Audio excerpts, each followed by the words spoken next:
जय हिंद मित्रांनो, स्वागत आहे आपलं द गुरुजी यूट्यूब चॅनलवर। मित्रांनो, सध्या आरोग्य सेवक संदर्भात जी काही पदभरती झाली होती, तर त्या पदभरतीमध्ये ह्या ठिकाणी बघा 40% असेल किंवा मग 50% असेल, तर त्या संदर्भात जी काही मेरिट लिस्ट असेल तर ती सध्या बघा जाहीर झाली होती। परंतु जे काही डॉक्युमेंट व्हेरिफिकेशन होतं तर ते सध्या होऊ शकलं नाही, कारण मध्यंतरी जी सध्या बघा आचारसंहिता होती, इलेक्शनचा पिरियड असल्यामुळे कोणत्याही प्रकारची जी काही पुढील प्रोसेस होती तर ती सध्या बघा थांबवण्यात आली होती।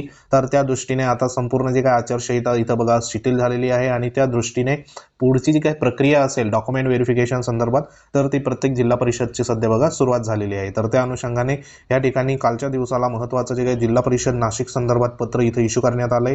तर इथं बघा आरोग्य विभाग जिल्हा परिषद नाशिक हे जे पत्र आहे ते 28/11/2024 ला सध्या इथं इश्यू करण्यात आलंय। तर ह्या पत्राचा जो विषय आहे तर तो जिल्हा परिषद सरळ सेवा पदभरती जी काही परीक्षा 2023 ला झाली होती, तर त्या परीक्षेमध्ये आरोग्य सेवक पुरुष 50% या संवर्गातील निवड व प्रतीक्षाधीन उमेदवारांनी कागदपत्र पडताळणी कामी उपस्थित राहण्याबाबत अशी इथं सूचना देण्यात आलेली आहे। म्हणजे जे काही 50% मध्ये ज्यांची निवड झाली होती आरोग्य सेवक संदर्भात, तर त्यांची निवड झालेले उमेदवार आणि जे काही प्रतीक्षाधीन यादीमधले उमेदवार तर त्यांना कागदपत्र पडताळणी संदर्भात बघा बोलवण्यात आलंय।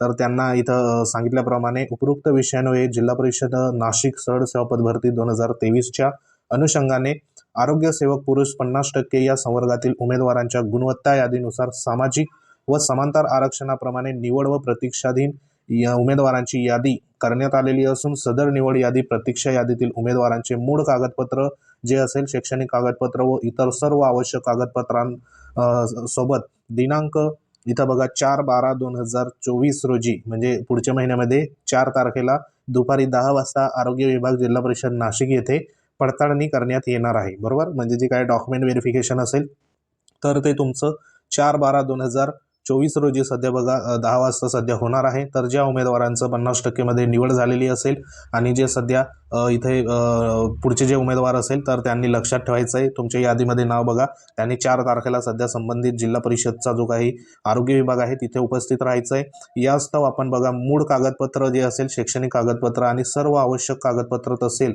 जाहिरातीत नमूद जे अनुक्रमांक 19 प्रमाणे आवश्यक कागदपत्राची एक छायांकित प्रत जी असेल तर ती सध्या बघा घेऊन यायची आहे। आरोग्य विभाग जिल्हा परिषद नाशिक येथे न चुकता उपस्थित राहायचं आहे।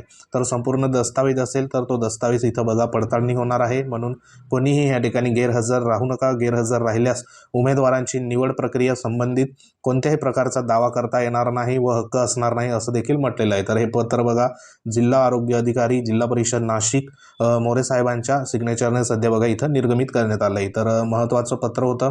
4 तारखेला सध्या बघा व्हेरिफिकेशन असणार आहे, तर 4 तारखेला न चुकता उपस्थित राहा। बरोबर, 4/12/2024 ला दुपारी म्हणजे ह्या ठिकाणी बघा जवळपास 10 वाजेपासून सध्या होणार आहे आरोग्य सेवक पुरुष 50% संदर्भात। तर ज्या याद्या वगैरे असेल तर त्या याद्या आपल्या टेलिग्राम चॅनलवर बघा अवेलेबल आहे, तेथे जाऊन तुम्ही सर्च करा जिल्हा परिषद नाशिक संदर्भात 50% जो काही निवड यादी असेल तर ती तुम्हाला आपल्या टेलिग्राम चॅनलवर अवेलेबल आहे, तेथे जाऊन तुम्ही एकदा बघू शकतात। तर ही महत्त्वाची अपडेट होती, तर नक्की बघा उपस्थित राहा। अशा पद्धतीने प्रत्येक जिल्हा परिषदचे सध्या बघा पत्र डॉक्युमेंट व्हेरिफिकेशन आणि पुढील प्रक्रियेसाठी सध्या बोलवण्यात येत आहे। तर हे महत्त्वाचं पत्र सध्या बघा इश्यू करण्यात आले। ज्यांची निवड झाली असेल तर त्यांनी अवश्य 4 तारखेला उपस्थित राहा। हे पत्र देखील तुम्हाला आपल्या टेलिग्राम चॅनलवर मिळून जाईल, लिंक व्हिडिओच्या डिस्क्रिप्शनमध्ये, तेथे जाऊन तुम्ही जॉईन होऊ शकता। तर भेटू आपण नेक्स्ट एखादी अपडेटमध्ये, तोपर्यंत जय हिंद, वंदे मातरम।